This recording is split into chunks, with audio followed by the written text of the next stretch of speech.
Welcome to the talk Bluge, an indexing and search library for Go. My name's Marty Schock. Thanks for attending. To start, I'd like to review a little bit of a history of the project called Bleve. Bleve was built by Couchbase back in 2014, and it's the main engine that powers the full-text search capability inside of Couchbase Server. I was fortunate to be a part of the team that helped build that first version. And over the years, we really worked hard to make Bleve incorporate a lot of other things. For example, we spent a lot of time focusing on the balance between the Couchbase needs and the community needs, because we really wanted the Bleve library to really serve the entire Go community and be a true open source project. Back in 2017, 2018, we went through a major index rewrite, introducing what we call the Scorch index. Many of you that use Couchbase Full-Text Search, I'm sure, have benefited from the size reduction and speed up on searches that came along with that. And then back in 2019, we adopted Go modules, which was another big milestone for the project that really allowed us to, again, keep current with changes inside the Go community and make sure that Bleve was continuing to be useful for everybody. Since then, I've had the pleasure of leaving Couchbase and working for several other companies that have all been using Bleve in production. And that's really given me a unique perspective on the Bleve library itself. And now I'm happy to be working on a new version, a new text library, something I call Bluge. As I said, Bluge is a brand new library. It's built using the same core technology of Bleve. So again, the Scorch index has been ever so slightly adapted, but is really the main engine powering Bluge as well. So that means the same file formats, all the same basic data structures are in use. And it's really an improvement based on my large number of years working with Bleve project and other Go code along the way. As I said before, Bleve is used by many companies in production. And so it's been difficult for Bleve to keep up with the changes, right? I mean, a certain amount of stability and incremental changes is really much more what companies that have taken Bleve into production are looking for. And so from my perspective, Bluge is an opportunity for us to look several steps ahead. And what I mean by that is we can do 5, 6, 7, 8 major changes, do them all at once, and present it ultimately as a new API. And again, that lets some new projects start with that right now and get the best of all these worlds. And it lets other applications and projects sort of help us guide Bleve, right? We can take some of the most important improvements that Bluge offers and sort of one by one pick and choose which ones we think are the most important to bring to Bleve next. So I think it ultimately serves both of those goals. So a quick overview of the agenda for this talk today. First major thing we did is we removed a lot of code from Bleve when we packaged it as Bluge. Second, there was a large number of code which just has existed for a long time, and so there was a lot of cleanup and maintenance that needed to be done. I'm going to spend some time talking about that. And then finally, the enhancements and additions is probably what most of you are most excited about. There's some brand new features that are really things that are only possible in Bluge today, and I'm going to spend some time and go into detail on those. Then we'll look at the plan for the future and see how Bluge will ultimately go from the developer preview it's at today to being used in production. And finally, I'll give us sort of a preview of sort of a look at what might Couchbase full-text search look like if it were powered by Bluge in the future. So let's get started with the hard part, the things that we chose to remove. One of the major things that we sort of like high on our list of things to remove was something that Bleve calls the index mapping. Those of you who use Couchbase Full-Text Search, I'm sure are familiar seeing the JSON that you see there on the left-hand side. This JSON structure is what allows us to describe how we want to take your JSON documents in Couchbase and turn them into fields inside of the index. And you might think, why would we remove that? And in fact, we're removing it from Bluge, but we're not removing it or proposing it be removed from Couchbase Full-Text Search. Ultimately, an application such as Couchbase needs the ability to describe that mapping. The key difference is the language for that mapping, what we call the Bleve index mapping today, really doesn't belong at the Bleve level. What we found is many different applications, they all have a similar need to describe that, but they end up wanting different rules, different parameters, different behaviors as the defaults. And so finding common agreement on how that index mapping should work has proven difficult over the years. And what that's led to is scenarios where the library just can't satisfy all its users, right? Some users have to completely skip the mapping and do their own logic. And we now, based on that experience, have learned it's probably better for everybody to do that. And that can be accomplished by taking the index mapping out of the Bleve layer and moving it up back into the application. Now, when you do that, how does your code with Bluge look? That's what we see on the right-hand side here. You'll notice it takes a much more explicit approach, right? The application is responsible for building exactly the documents with exactly the fields and exactly the features they're interested in. Here we see we just build a new document. In this case, the identifier is A. We explicitly add a field to it with the name, and then the value Marty. And then we see how we can set options like store value as well. Again, it's supporting all the same features, composite fields, things like that you would expect. The difference is this is done explicitly with Go code, not sort of described in a JSON structure, which has to then be interpreted and then ultimately turned into Go code on the back end. So again, this offers a cleaner solution. And again, very little change would be required for Couchbase to adopt this approach. The next thing we chose to remove is the query string. Again, might seem a little bit surprising. The query string is certainly a popular feature, particularly when you first get started with Couchbase Full-Text. Being able to just type in these queries is really useful. And again, like the mapping, we're not proposing that Couchbase Full-Text would lose the query string capability. Rather, what we're saying is the query string would move from being a Bleve-specific feature. Instead, it would move up and be part of the Couchbase application capabilities. Again, the reason for that is, again, as multiple companies have adopted Bleve, what we've seen is although the syntax for a query string seems pretty simple and it seems like everyone would agree, in practice, there are discrepancies in the way people want to use query strings. And I would say all along, we really had kind of hoped that applications would build their own query strings. It's a piece of functionality that can really aid in really having an application better address the user by knowing the specifics of your domain, knowing your field names and things like that. Those are all things that could be taken advantage of, ultimately to provide a better experience for the end user. So with that in mind, we've removed the query string capability from Bluge. But again, it's something that is easily moved up one layer in the stack into the application. And that'll, again, give Couchbase full control over how they choose to make the query string behave. Another capability, this is something that's sort of built into the Go language itself. We see a structure here. This is the search request structure for Bleve. And you notice it has these JSON annotations all on the right-hand side. And those are, again, a capability of the Go language, which lets us easily take a structure and map it to something like JSON. It's very convenient and, again, sort of obvious that we would use that in the beginning. What we found, though, is over time, what this actually encourages is sort of an anti-pattern. We see that it encourages applications to directly expose the Bleve search request as one of their own requests in their application. And this has serious downsides to it. Again, it sort of prevents Bleve from we might decide to make a reasonable change to the structure for the purposes of Bleve, but now that's like an outwardly facing thing in your application and breaks compatibility for your application. So it's sort of tied our hands in terms of being forced to think about how the search request is serialized externally, not necessarily just focusing on what makes the best search request for the Bleve library. So again, in Bluge, we've removed all the JSON marshalling and unmarshalling code and logic. Another key thing that Bleve had provided was something called an HTTP handler. These were built-in handlers. Again, this allows a search request to come in and describe how an HTTP server would then be able to sort of deconstruct that request, do some work, and then give an appropriate response. Again, the ones we provided were useful examples, but in practice, we found almost no applications use these directly. And the reason is, in your real applications, you almost always have additional business logic that you need to sort of protect the search requests from, or you may even have security concerns, right? That can't just be sort of decorated around the request. They're things that need to be sort of in the core logic. So in practice, these were useful examples, but not necessarily really used. Again, Couchbase already has their own HTTP handler, so this change would have no impact on Couchbase's use of either Bleve or Bluge.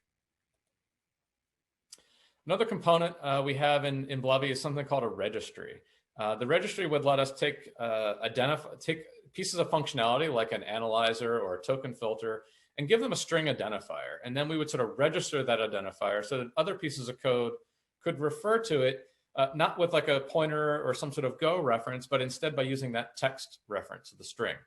And this is convenient in certain cases for an index. Again, the original goal was that the index could be sort of self-describing, and you could figure out which components were needed for a particular index.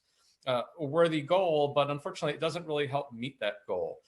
In practice, what it leads to is we have a lot of code in Bleve where it's not what we would call idiomatic Go code, right? Instead of making a direct function call or a direct reference, there are these references to strings, which have this extra level of indirection going through this registry package. Again, adds a lot of complexity, makes the code not really like other Go projects, and doesn't really solve that original problem of making the indexes self-describing. And so, again, I would envision that an application like Couchbase Full-Text would still have a registry of components, but again, that would be something done at the Couchbase layer, not something done at the Bleve or Bluge layer. Finally, the one major feature we've taken out of the index itself is something called array positions. Array positions allowed us, when you index a particular field, to keep track of where, not just within the original data, like normally for a token inside of a sentence, we would keep track of which position it's in, and we would keep track of the byte offsets inside of that field. Those serve either phrase matching or highlighting.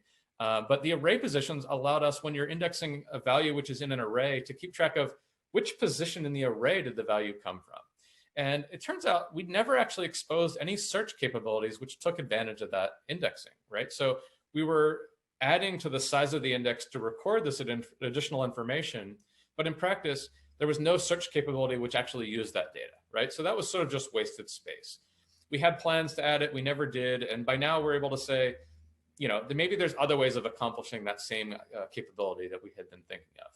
So with that in mind, we've removed the array positions from the indexing side. Now there's another place where we stored array positions, which is when you stored a value inside of the index, we would also include the array positions.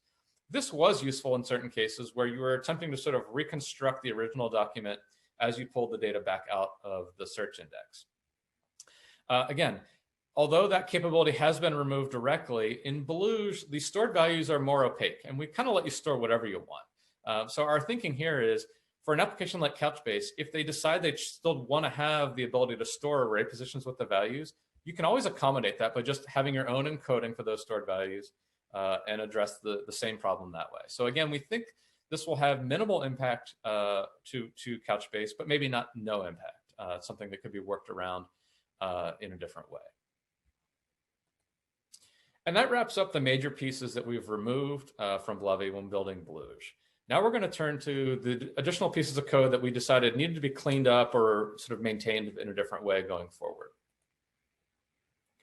The first is an adoption of sort of a larger principle that's become popular in the Go community, something we call fewer, larger packages.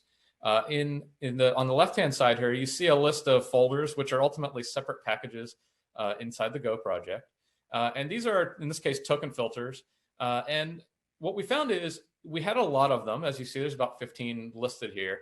And inside each one of those folders, you would have just found one or two files. And so in practice, what we found is there was no real benefit gained by having these as separate packages. They ultimately have the same dependencies, which is almost no dependencies at all, right? These are all very basic things, mostly using built-in standard library functionality. So the benefit is by putting all of these now in just a single package, we have more files. We see on the right-hand side. So that package is ultimately larger, but there's not just a single package with all those token filters in it. Again, the key thing is the benefit to splitting them into separate modules is really there if there are additional dependencies you're worried about. But in this case, that doesn't apply. And so by combining all those packages into a single package, we reduce the maintenance costs for the entire package. Another big change we've made is moving to what we call a strongly typed configuration. On the left-hand side, you see a configuration setting that we use in Bleve today. It's keyed on the string unsafe_batch. So the first thing you notice is it's flexible, meaning that config is just a map where we could put arbitrary strings. But the downside is discovery of those strings can be difficult. Sometimes there will be config settings which are just buried in a reference somewhere in the Go code. And unless you knew to use that magic string, you wouldn't even know about that setting. The second is it's not very type safe. You notice that there's the .paren bool after the unsafe batch word there. And that's a type assertion where we're basically getting the value in that key and then asserting that it has a particular type called bool. This could lead to additional code. You could cause applications to crash if that type doesn't match. And ultimately just is not a very safe way of going about building configuration. So on the right-hand side, we see how Bluge addresses a similar setting. Now you notice config is no longer just a map, but config is a strongly defined type. In this case, it's a structure. And it has a method for toggling this setting. We're just going to use the with unsafe batches method, which internally alters the state to set a variable unsafe batch to true. Again, this is going to allow us to, in a type safe way, sort of clearly express this. Additional benefits would be things like someone in their IDE working with this, writing an application using Bluge, they would have autocomplete, right? They'd start typing with unsafe. It's going to autocomplete the batches because, again, it's discoverable through all the standard tooling that you're used to working with. Again, minor downside, we do lose a little bit of flexibility. The advantage of the old approach was that you could just make up new strings whenever you wanted, didn't break compatibility. But again, comes with a number of downsides as well. Our hope is that now that we've adopted Go modules and we're using semantic versioning, that we'll be able to introduce new config settings through the standard versioning that we're able to do with Go modules now. Finally, the last major cleanup is something I've titled linting all the things. Linting is one of many sort of static analysis tools. And that's something that's really evolved in the Go ecosystem since we first started with the Bleve project back in 2014. Again, static analysis has really matured. I have a list on the right-hand side here. You can see a long list of things. And those are not just a list of the capabilities. Those are the ones that are actually wired up and running today with the Bluge project. So the real benefit is, again, we're using a tool called Golang CI lint. And the benefit is we can integrate that with our continuous integration. And the idea is that when not just me, but when other people in the community submit a pull request, all of these tools are getting run automatically, right? So now, first of all, it provides a little bit more fairness. We don't have the case where it's just me saying, I don't like the white space. It's a tool saying the white space you're using isn't consistent with the rest of the project. And again, it's giving us that sort of first pass, first level of code review, identifying things that might be deceptive or tricky or things that might slide by an ordinary code review.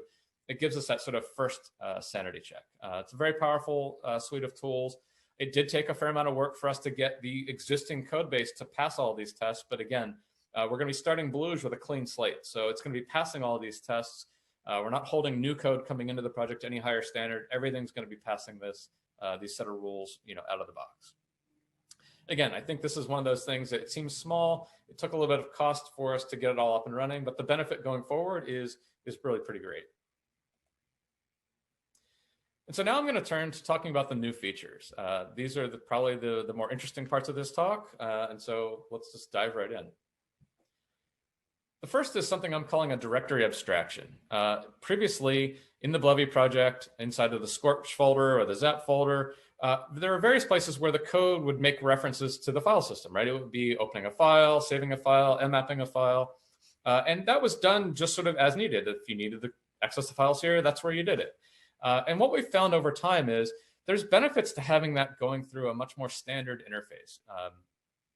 The real benefit here is that it allows us to sort of plug in alternate implementations and change the behavior for the entire system. But again, it's just by doing it in one place, not having stuff scattered everywhere. Here's a good example. We built the Scorch index based on a notion of persisting files to disk and then memory mapping those files. And those two assumptions were sort of baked into the code from the very beginning. Now, further down the road, it became obvious, it sure would be nice if we had an in-memory only version of Scorch. And what we found was we could go through and modify all the places where it had assumed a file, have an if-then-else statement where we're checking for, are we doing memory mode, are we doing file mode? But again, that was just going to further pollute the problem. By going through this directory abstraction, we're actually able to, in one place, just simply define how all these methods should behave for the in-memory version. And then just by plugging in a separate directory, which has this different implementation, we're actually able to get the in-memory index for free. So it's a good example of how just by really thinking hard about these abstractions, really refining it, getting it just right, and then plugging it in gives us a huge benefit. Some of the untapped benefits here would be also things like injecting faults into the system. If we wanted to simulate a file system that wasn't behaving, again, those kind of things are easy to plug in now because we're going through this directory interface. And again, really opens the door for the future. If we need to take Bleve to some whole new environment where there maybe isn't a file system, isn't a directory, again, stubbing this out allows us to sort of plug in alternates pretty easily. The second major enhancement in Bluge is something called multiprocess indexes. In Bleve today, you have a single read-write process, and it's going to hold an exclusive lock on the entire index. While that's being held, no other process can open the index or search it, even read-only, right? That one process has exclusive access to the index.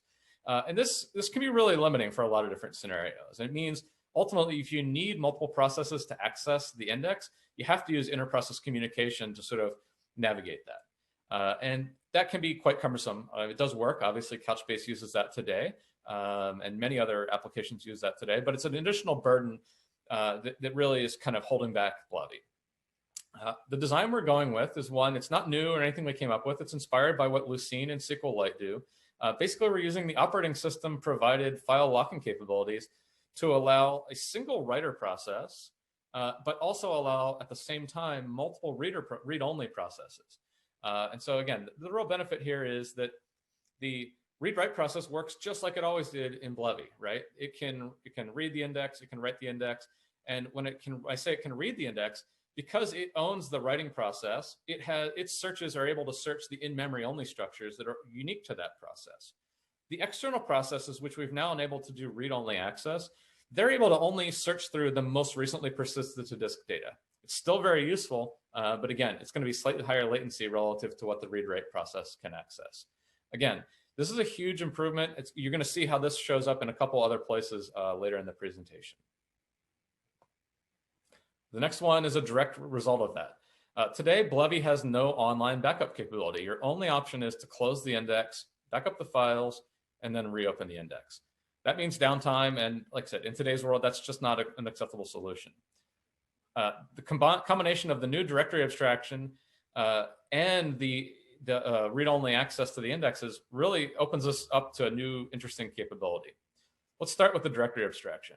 It makes the backup literally the 15 lines of code that you see right here. It's as simple as taking in like I said, we have a directory abstraction for the current index, which you've opened your snapshot for. We're going to have pass in a new remote directory, which is just the other side of the backup. Where's the backup data going to go?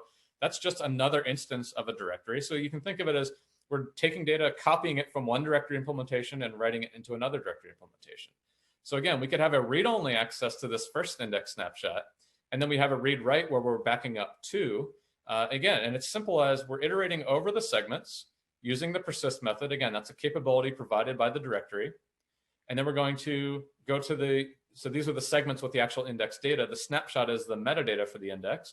And now we're going to persist the metadata to the index.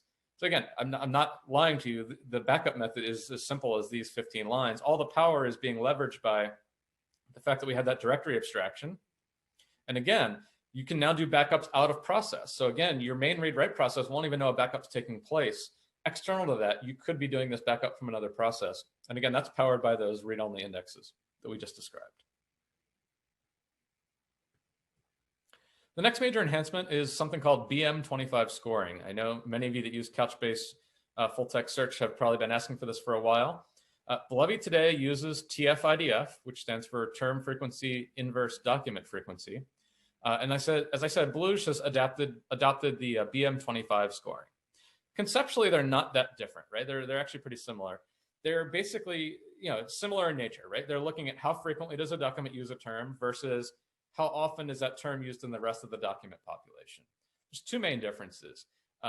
In TF-IDF, if the frequency goes up and up and up and up, right? It's unbounded, right? Its effect on the final score is unbounded. It means that score could keep going up and up and up. It'll never hit any saturation point. Unlike that, in BM25, this K1 parameter gives us an ultimate saturation capability for that term frequency. That's going to matter down the road when you do more complex searches and you need to do additional math on them, right? Let's say I'm doing a disjunction search of 3 or 4 different terms and I need to add them up. When I know there's a saturation parameter in place, it means the math is going to be a lot cleaner for handling the way these terms add up together. The second parameter, B, is going to basically limit the field length, or it's also called a normalization factor. By setting B all the way down to 0, you could basically have it ignore the field length, or again, you could adjust it as needed to control how much the document length affects the ultimate score. So again, BM25 is much more considered the standard today, and this brings Bleve and Bluge up to that BM25 standard. Now, going beyond just BM25, we've changed the way that scoring sort of fits in with the querying. In Bleve, each query we had was sort of hard-coded to a particular way of scoring the results. In Bluge, what we've done is we've decoupled those, right? So now scorers are interfaces. So BM25 implement and TF-IDF implement something called a similarity model.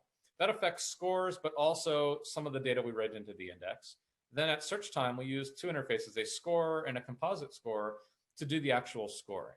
Now, what this means is various queries we have will take different implementations of these, allowing you to really customize the way a particular query scores all the documents that satisfy that particular query clause.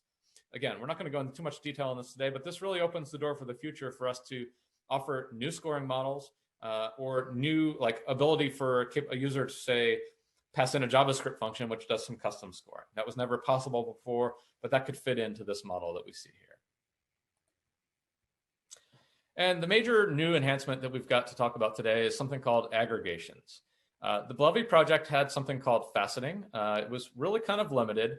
We offered three capabilities: term, numeric range, and date range faceting. And these are what we basically call bucketing aggregations, right? They would basically, based on the data seen in the documents, they would group documents into buckets.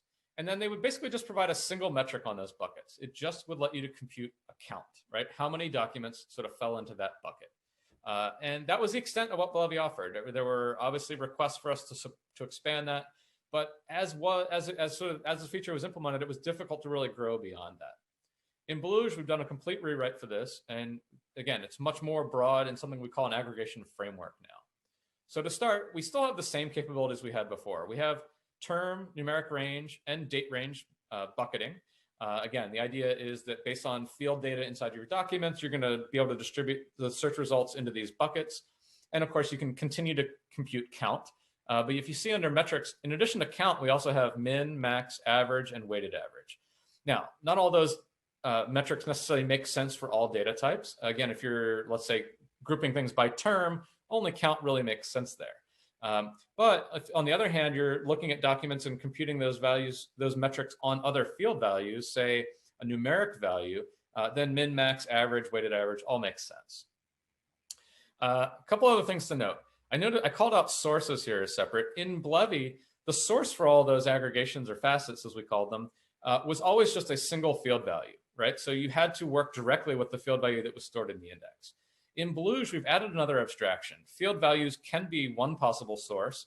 We also let you use things like the document scores as a source, or more powerful, any sort of custom script, right? You can derive new sources and you can use the existing sources as input, right? So I could, for example, have two numeric values in my documents, pull them out, let's say I sum them together, and then I want to use that value as then the source of some aggregation, right? That's just a simple example, but any kind of computation you would want to do is possible with this framework. A couple other advanced metrics. I mentioned the sort of basic metrics. We also have cardinality estimation. That's using hyperloglog++. The idea here is we're able to count distinct values in a field, again, or in some other computed source. And again, counting distinct values can be quite space expensive. And so this allows us to do it in a space constrained way and also control the error bounds on that estimation. Likewise, we have quantile approximation. That's something that also, again, in general takes significant space to do correctly and do exactly. The T-digest algorithm, again, allows us to do that in a space constrained way with controlled error bounds as well.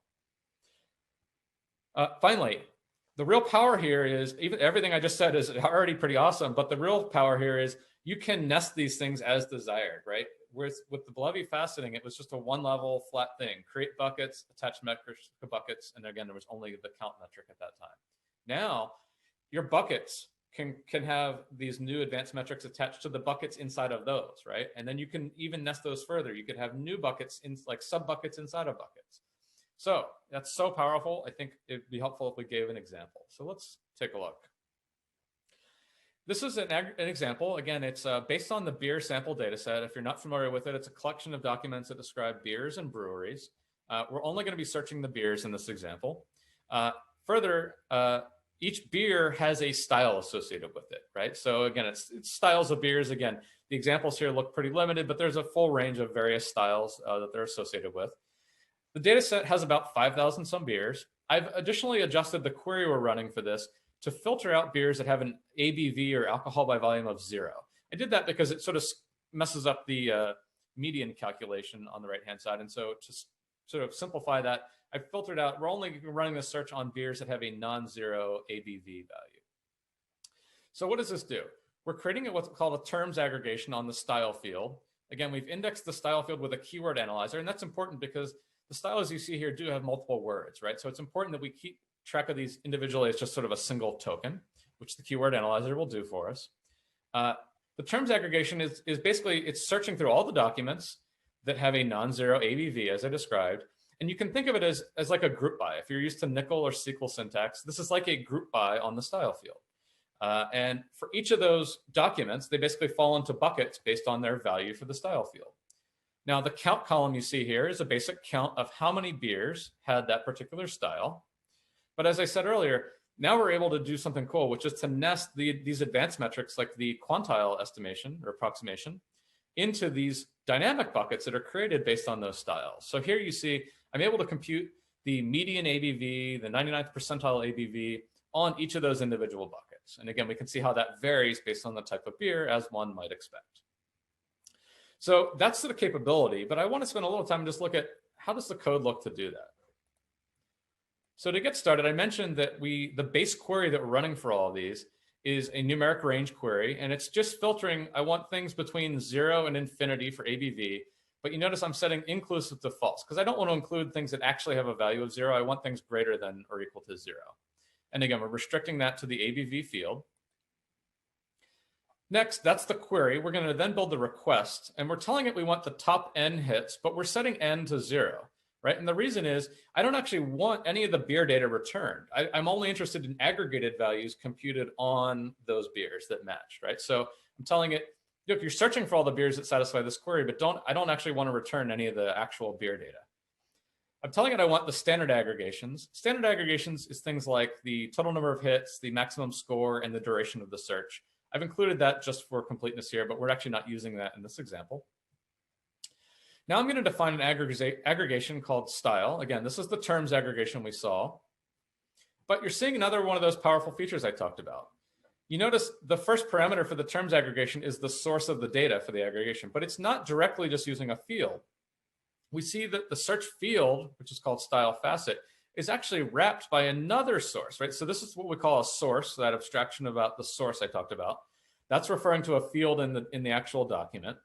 But it's wrapped around with this other thing called filter text, which takes, again, another source as its source, but it's wrapping it with this function, right? So basically any value that comes back from the style field has to also satisfy this filter function. And I've done this because we had some beers which had a style name, which was just the empty string. I wanted to filter those out from this calculation as well.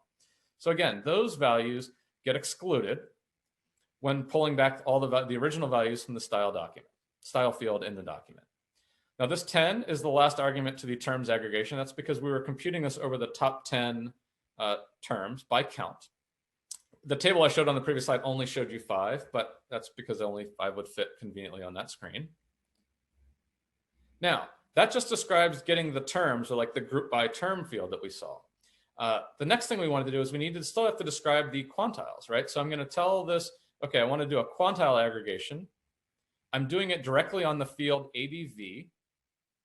And now this aggregation gets attached to the style aggregation, right? And this is what allows it to say, oh, for each one of those dynamic buckets it created for the different styles you see, I want to go ahead and compute this quantile aggregation on that. Now that we've added that, now that top level style aggregation, that gets added to the request. So again, one aggregation on style, and then nested inside of that is this aggregation, which is computing the quantiles on the ABV field. So again, 2 levels of aggregations going on here. This is very powerful. For those of you who have worked with faceting in Couchbase FTS before, I hope you can see this is considerably more powerful than what's available today, and we think this will be very useful. So what's the plan going forward? Bluge today is in a developer preview. We're gathering the initial feedback from this release right now. We have a second developer preview planned. We're actually already working on the code for developer preview 2 right now. We have some aggressive features We'd love to overhaul the way that the numeric dates and geopoints are all indexed and use a new data structure for that. That's ambitious, but we'd like to get that done. We need to wire up some additional integration and performance testing because we need to make sure that Bluge meets the same quality requirements of Bleve. And our goal is to be production ready in early 2021. Again, that's an aggressive goal, but we're looking to meet that. Now, there's still an obvious question. Could Couchbase switch to Bluge? Could they backport some of the features from Bluge into Bleve? And the answer is we don't have an answer yet. I think both those paths are reasonable and can be explored in parallel. I suspect we should be able to have some sort of initial prototype of a Couchbase FTS that uses Bluge in relatively short order. But it's also possible that in the shorter term, we may pick and choose certain features and see if we can bring them back from Bluge into Bleve so that they can get adopted by Couchbase sooner. So now I want to shift gears and end on one final note where we sort of really look at what could a Couchbase FTS look like if it was built on top of Bluge. So the good news is Couchbase FTS already was designed so that different index implementations could be plugged in. I dug up this old diagram. This goes back to probably 2015, 2016 timeframe. And you'll notice in this diagram, there's this little boxes called Bleve inside of the P index. And that's sort of the key thing that we have in abstraction, right? There's already a notion for a partitioned index. We already have the code with abstractions in place so that we could plug in different implementations here. So the good news is, I think that lowest level of wiring up a Couchbase DCP stream and turning that into index partitions inside of CBFT, I think the good news is that's already going to be a pretty good fit with the design we have today. Now, a couple things are work still to be done, and some of them are already done. So good news, Couchbase FTS already has its own HTTP handlers, so we won't need to move those out. And it already does its own JSON marshalling and unmarshalling. So that's, again, a change that won't need to be made because Couchbase already does it in that style. A couple things still to do, though. We know that today the Couchbase FTS is relying on Bleve to do the document mapping phase. And one of the things we would need to do is pull that back out into the Couchbase model. I think that's a positive change to make anyway, regardless of whether you adopt Bluge or not. I think just from my Bleve experience, that would be a positive change. And then the second thing is, if we go down that path, the mapping doesn't go away. So we still need to be able to store that somewhere. And that ties into the next slide, which is one of the trickier parts. Today, Bleve offers the ability to store internal values inside the index as well. It's really used for just two things. We use it to store the mapping itself, and then Couchbase uses it to store some additional rollback information. We'll need to find an alternative for that. I think it should fit into the Bluge model, even though we don't have an explicit way to do that. I think there are ways to accomplish that in pretty straightforward manner. But I'm just calling it out here as a trickier part because it's something where we'll have to do some actual engineering and think about the best way to meet that need. Related to that, I mentioned the rollback information is stored there. Bluge does not support a rollback directly. It does support keeping older snapshots, which is really the sort of the foundation of rollback. But ultimately, choosing to open an index at one of those older snapshots is sort of logic that probably belongs outside of Bluge. So again, it's one of those things where I think all the right pieces are there, but some additional code at the application level is needed to sort of use it in the correct way. And then finally, there's two issues where we'll have to think about just compatibility going forward. Any users that were relying on the array positions functionality we have today, we would need to think through what we can do to maintain compatibility for those users. And then also the scoring. I hope this is less of an issue. I suspect the scores in Bleve were never that great to begin with. And so hopefully the better scores can just simply replace the older, not so good scores. But that's an area where we'll have to give a little bit of deeper thought to how users are going to expect that to work. So finally, just to recap, I just want to highlight some of what I perceive to be the benefits of Couchbase adopting Bluge. I think it would ultimately be a significantly more maintainable core search library, right? More of the code that should be owned by Couchbase is owned by Couchbase. And that means sort of a leaner, tighter Bleve core that can be used by the whole community. And I think that ultimately will make it easier for us to make changes when needed in Bluge going forward. We've got the improved search result ranking. Again, I think this is an obvious win. I don't think anyone really loves the scores that we get in Bleve today. So I'm hoping this is sort of just an obvious immediate step forward. Improved abstractions, both I mentioned scoring, sorting, and aggregating. Again, I think this is going to really open up the door for not just us offering new implementations like new scoring methods for, let's say date range or numeric range. There's other ways we could offer you to score those, but ultimately it could even tie into custom logic. We know Couchbase has the ability to execute JavaScript on the server side, and that may be something that we could ultimately tap into as a way of allowing the user to provide custom scores. Again, I demoed that aggregation framework. I think that's a really powerful enhancement that a lot of users will want that capability.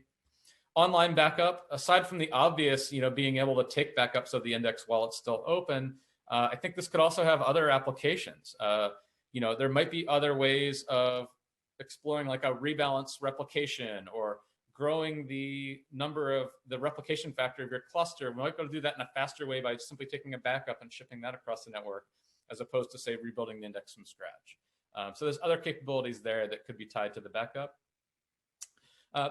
Couchbase does offer an in-memory index today, but it's based on some older technology. So again, the in-memory indexes that Bluge offers are going to be using the same Scorch technology that the rest of the index has moved to. So it will provide sort of feature parity and just sort of standardizing on a newer technology for the in-memory indexes as well.